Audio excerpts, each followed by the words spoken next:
Are you ready for rapid fire? It's Monday, baby. Rapid fire Monday. Let's go. All right.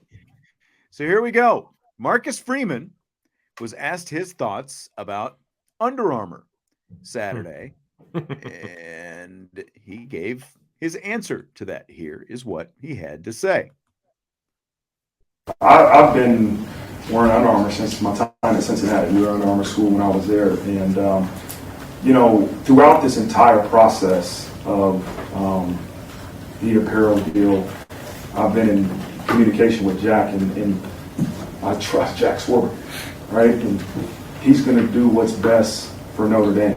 And that's exactly what he's done. I love Under Armour. I've been wearing it for a long time. And we've got a lot of Under Armour clothes for our children at the house that I would like to be able to keep, and so it's been great, man, and Jack's never going to put our athletic department in a bad situation, and that's what he asked me. Jack, listen, I have no problem with Under Armour. I love Under Armour, and I know you're going to do what's right for our players and for our athletic department, and that's what he did. I like that comment about his kids. The first thing that went through my Hilarious. mind is like, well, look, regardless of who the supplier is, you're going to get it all for free. It doesn't matter if it's Under Armour or Yep. Nike or Adidas, whoever it has to be. It's like if you can't wear the Under Armour stuff, they'll find something.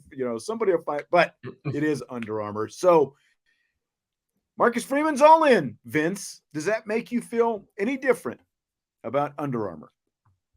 Nope. I feel exactly the same way that I did before. I think that he could be 100% telling the truth, right?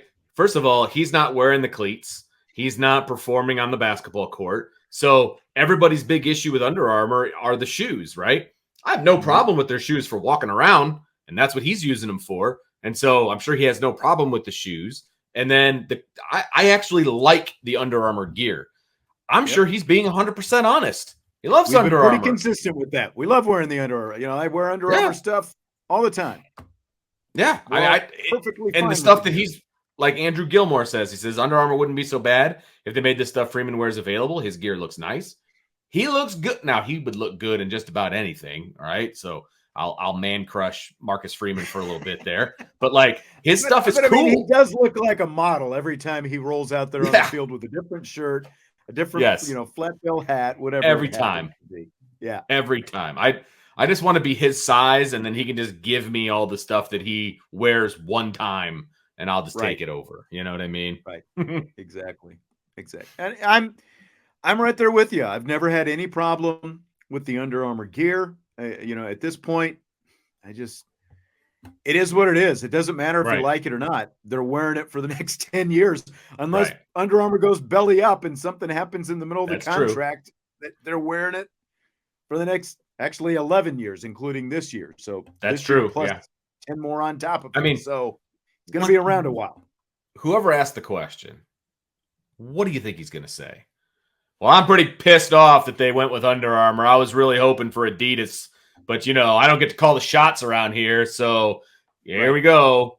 I mean, of course he's going to. I love Under Armour because I'm pretty sure, and I could be wrong here, but I'm pretty sure when Brian Kelly was here, he got a piece of the contract, was like he got paid by Under Armour. Stock option that's worth nothing right now. Well, I don't know if it was stock option or just straight cash. You know what I mean? But like, I'm sure that Marcus Freeman's salary is subsidized as well by Under Armour. You know what I mean? So I'm sure he does love Under Armour. But part of the original deal 9 years ago, I guess 9+ years ago at this point, they signed. Remember, there was all the technology stuff that Under Armour was supposed to be providing that was supposed to give Notre Dame performance, I don't remember advantages that and that was. I believe you. I just don't remember. That was part of it as well. And did any of that really come to fruition, or was it just shirts and shorts and jerseys and backpacks, bad shoes, and everything else? Yeah.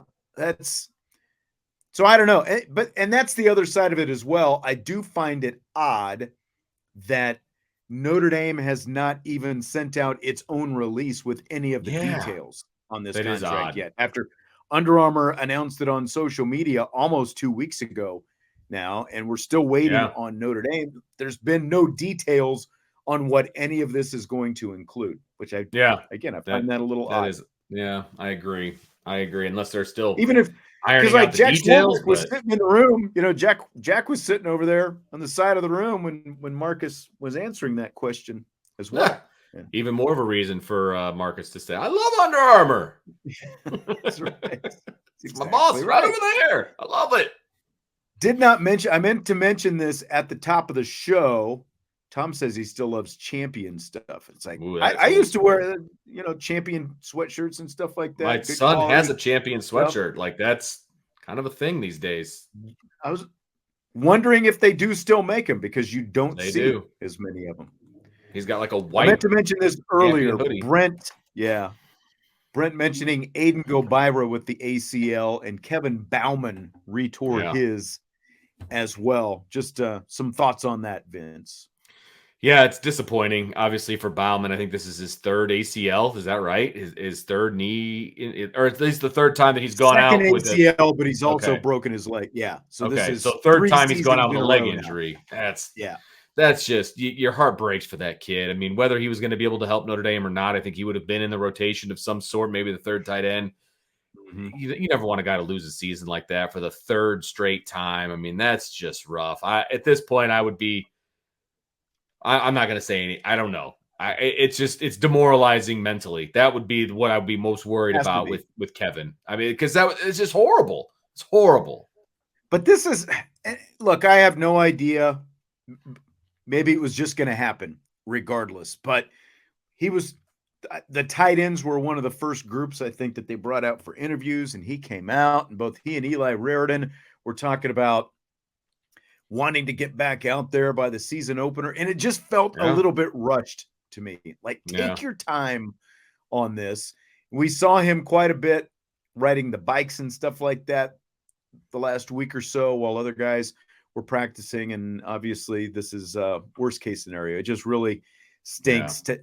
Eli Raridan tore an ACL 2 years in a row, one in high school and one at Notre Dame last year. And now Kevin Bauman is torn his 2 years in a row as well. It really stinks. It stinks. And like Aiden Gobaira as well. Like, he's going to have to miss this year as well. The one thing from a team standpoint is there is a ton of depth there, but it stinks for him because he was a guy kind of, trying to kind of carve a place for himself. And it's, there's a deep defensive line rotation and all that, but it's an ACL. It stinks. It's never good when a guy tears an ACL.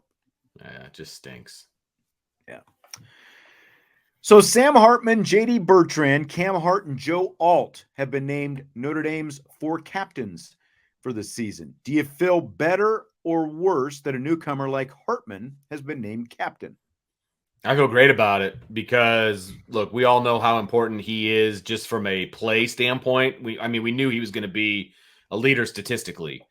But he obviously got there, hit the ground running, becoming a leader off the field as well. And I think that's great because, I realize by default your quarterback is a lot of times a captain and all of that. But I don't think that's the case here, right? It wasn't the case last year. And I don't think that would have been the case this year. I think he earned it this year. And I think that's fantastic because he's going to be, like it or not, he's going to be the face of this team. He is. And I love the fact that he's also going to be a captain. I think that's fantastic. Absolutely. And like you said, it wasn't the case last year. It wasn't the case 2 years ago as well when Jack Cohn transferred in. This is both. It's the first time Notre Dame has had a quarterback voted captain, and not just named captain, but voted captain by the team since Ian Book in 2020. And it's the first time they've had a transfer named a captain as well. So I think that, that's huge.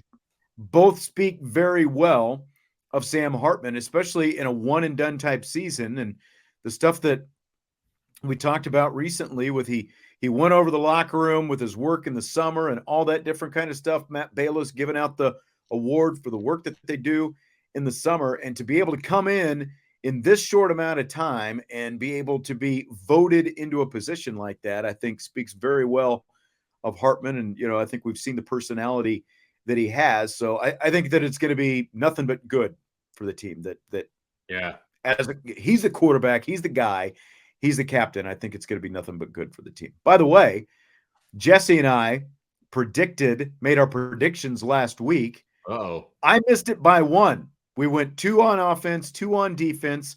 Okay. I had Hartman and Alt. Jesse had Hartman and Alt. I had Riley Mills. Jesse had Cam Hart. So Jesse nailed all 4 of the captains. Yep. He got all 4 of them. Now, there weren't any returning captains that didn't get captain, right? I was trying to remember who all the captains were. There was so many of them last year, but only one was returning. And that's the thing, too. I'm glad there's only 4. I'm glad they're not doing it week to week, all those different kind of things. Yep. 2 on each side of the ball. I think that's all you need. It sounded like, because Freeman was asked about it Saturday, and it sounded like if enough guys had got vote, kind of like the Heisman, if X amount of guys get X amount of votes, they would all be captains. So it sounded like, because he was asked when they were going to do it and how many there would be, and he said how many there would be depended on the kind of votes that they got. So there must have been a pretty good drop off after these 4. Yeah, and look, those are the 4, man. You could make obviously a case for Riley Mills. I think you could make a case for Jack Kaiser. Maybe there's some other guy, but the thing is, there's a lot of youth. Maybe Audric Estime, because he's probably not going to come back next year. So, I mean, you could have potentially expanded it a little bit, but I feel like they would have been a little bit of a reach too. Like, these 4 are no-brainers to me personally. And I think that's the 4 I probably would have picked if you told me 2 on offense, 2 on defense.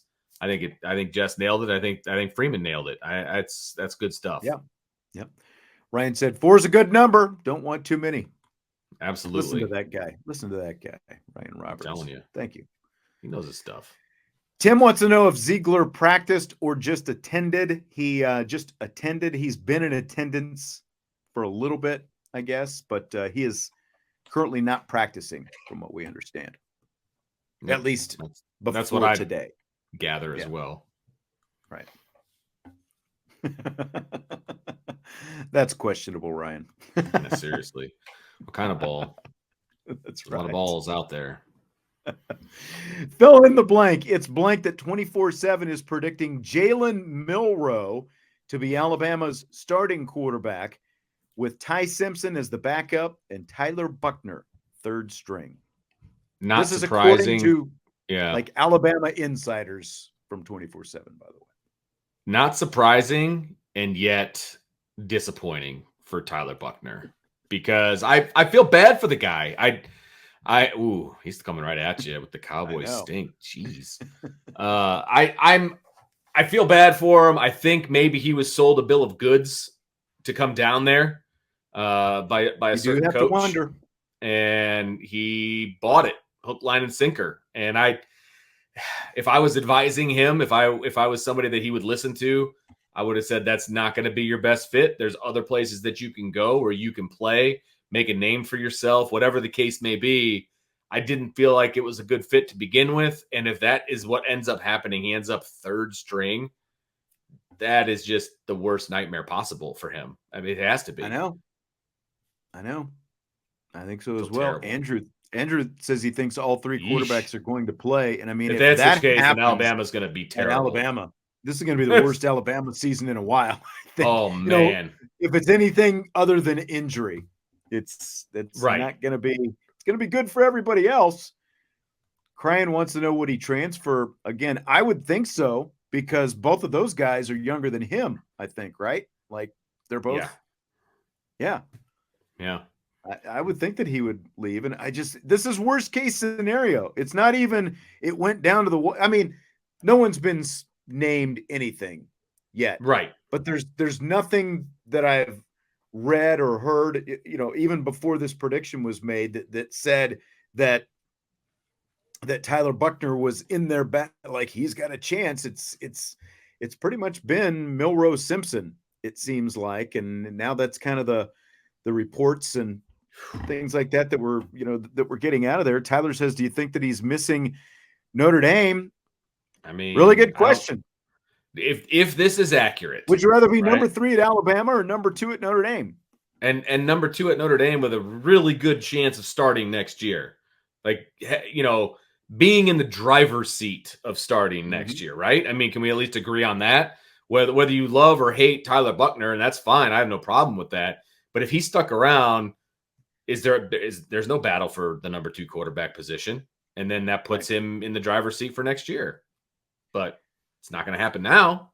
Well, and think about what you said. He could have gone to some other places and been the starter. Like he decided I thought he was going to go West Alabama. Coast. Yeah, Well, I thought he was going to go towards home. Drew Pine goes to Arizona State, and he's going to get to play right away. Right. And somebody put up saw a highlight of him throwing a touchdown pass in the tempo drill. I think he threw it to a tight end or something like that. Oh, great.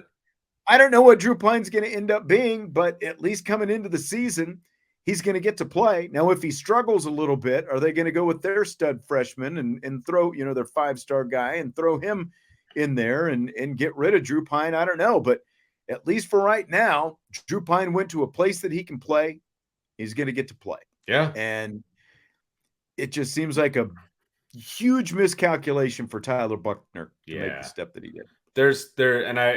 Outside of all of the Pac-12 nonsense that's taking place, you're telling me that half of the Pac-12 teams wouldn't have loved to have Tyler Buchner as their quarterback? Yeah. I mean, realistically, and so I figured he was going to go back more towards home. I figured that was going to be the deal, but obviously that did not happen. So was not the case.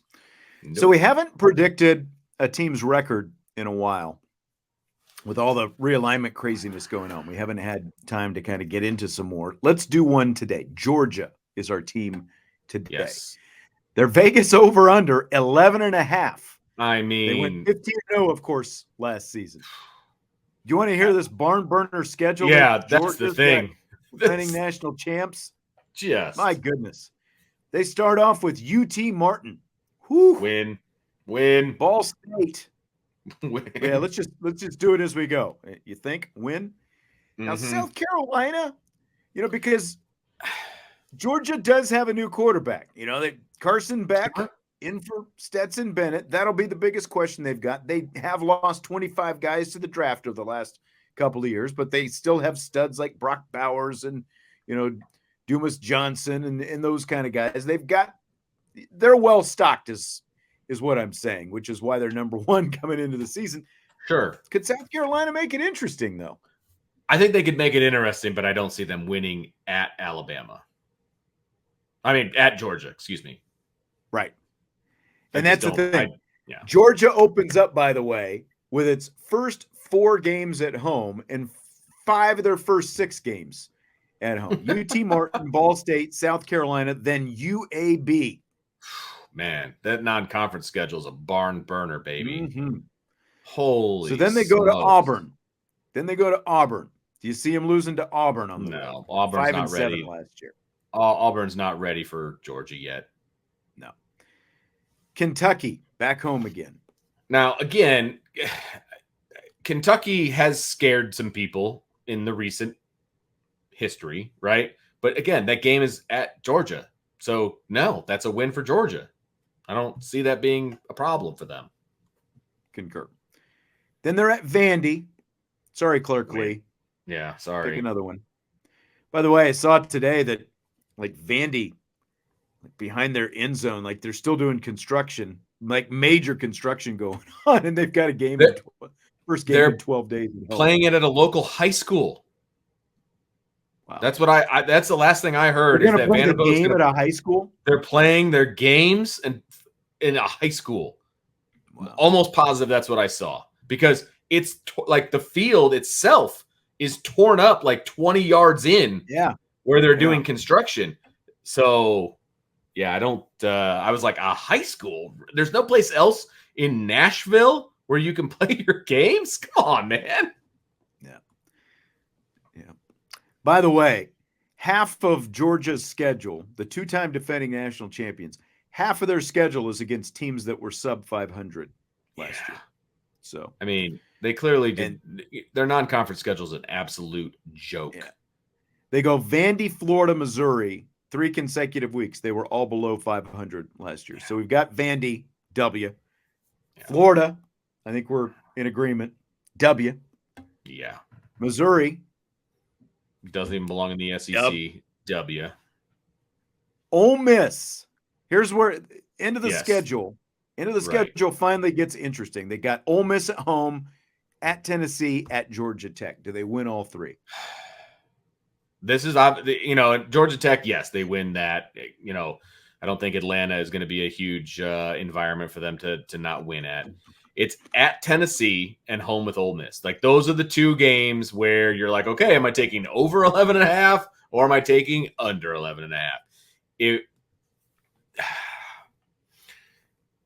I don't know that I'm convinced that Tennessee is going to be able to repeat what they did last year. I think it's going to be very difficult. Not even close. Ole Miss can score on you, but I don't know about their defense. If I was a betting man and I was going to go with the 11.5 is the number, I'm taking the over. Chi-Town's calling for Ole Miss. The upset in Athens. And that's the thing about college football, though. Like, they're going to lose. They could very well lose any one of these games, right? I mean, they could lose any one of these games, and it's like, well, you chalk it up to college football. You know what I mean? On paper, they shouldn't lose any of these games. And honestly, I'm not sure any of them should even be all that close. Right. This schedule's worse than Michigan's. Oh, it is. It's brutal. Like, everyone wants to talk about the Notre Dame schedule is way tougher than Georgia's. I mean, this year. Like, if Notre Dame had a schedule like that, they'd be thanking their stars. Oh, and they'd be laughed out of the room. Notre Dame would be laughed out of the room if they had a schedule like this. They would be. Yep. Not down in Athens. Not down in SEC land. Okay, This next one. This just broke today. So you've seen the movie The Blind Side, right? Oh, it's a great movie. Yeah, I knew you'd seen it. Not that I knew, but I knew. You knew. I mean, I know you watch all the sports movies. We both watch all the sports movies, right? I'm glad I've only seen that dribble once after this news broke today. I saw it when it came out. Sandra Bullock got her Academy Award. Great for her. And it turns out, well, if this is true, so Michael Oher, in case you hadn't seen this story today, Michael Oher, the offensive lineman depicted in the movie The Blind Side, his supposed adoption of grinding out poverty, a wealthy, adopted by a wealthy white family. Sandra Bullock, again, she wins the Academy Award for her portrayal of Leanne Toohey.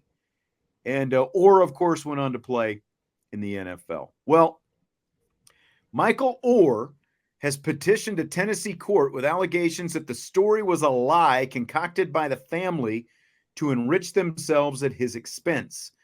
The petition says that Sean and Leanne Toohey, who took Oher into their home as a high school student, never adopted him. Instead, less than 3 months after Oher turned 18, the couple tricked him into signing a document to make them his conservators. He thought he was signing adoption papers, in other words. They had him sign a conservatorship, which is like what Britney Spears had with her dad until a couple years back. And then, they finally broke the conservatorship. But it gave them legal authority to make business deals in his name. The petition further alleges the Tooheys used their power as conservators to strike a deal that paid them and their 2 birth children millions of dollars in royalties from the movie that grossed over $300 million, while Oher got nothing for a story that wouldn't have existed if it weren't for him. So in the years since, the Tooheys have continued calling Oher, who's now 37 years old, their adopted son, and have used that assertion to promote their foundation. The Leanne Toohey, she's an author, motivational speaker. She's made her name off this movie, basically, that Michael Oher has got nothing for because they have bilked him, allegedly, out of all this money. So Oher's petition asked the court to end the Tooheys' conservatorship and to issue an injunction barring them from using his name and likeness. Also seeks a full accounting of the money the Tooheys earned using Oher's name and to have the couple pay him his fair share of the profits, as well as unspecified compensatory and punitive damages. Vince, is this just the craziest thing you've ever heard? This is nuts for many, many reasons, right? This man was a professional athlete for a good amount of years with an agent, with all of the things that you have when you're a professional athlete. I'm not saying that what he's saying isn't true. I'm not saying that at all. But it took until you were 37 years old to do something about it? Like that, I don't know. That part of it is hard for me to swallow, right? Now, if they did everything that he's alleging that they did, they're scum. Like, that's terrible. Like, you can have the movie, you can do all of those different things. That's great. But if they did the conservator deal posing as an adoption, right? That's that's a felony in my opinion. That's messed up, right? And then if they go and they do this deal behind his back and not pay him a dime, that's a felony too. Like, they all belong in jail if that's the case. Something I saw today. So the movie had a budget of $30 million. It grossed over $300 million. Based on a standard cut, the movie netted roughly $175 million. The two kids, got $225,000 each, plus 2.5% of the net proceeds. So they each, apparently, the kids who did nothing, the two birth kids of this family, each got more than $4.5 million. Michael Oher has got zero. Yeah, if that's true, that's messed up.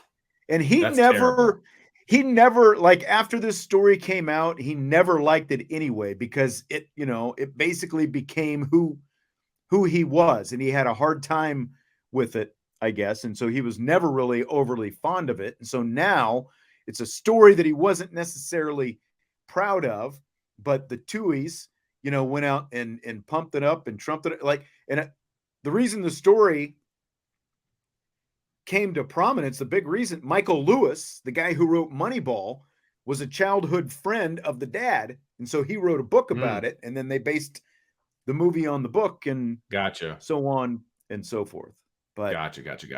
This is crazy. I'm going to be really curious to see where this goes. If this is true, and I'm not saying it is, or I'm not saying that it's not. If this is true, there's some dirty dealings going on here, and it's messed up. How, like, even if you were going to sell the rights and do all the things that they did, how do you not cut him in on some of the money? Right. Just based on the fact that he might say something someday. Let's give him some money. Yes. Right. Like, how is 100%. He never going to make a dime off of this thing when you're obviously sitting there, big fat cats, with all your stacks of money that you made all this thing? You're not going to throw him even a couple $100,000 just to keep him happy? Because my guess is if they would have done that, he probably wouldn't be doing what he's doing now. Maybe I'm wrong. Right.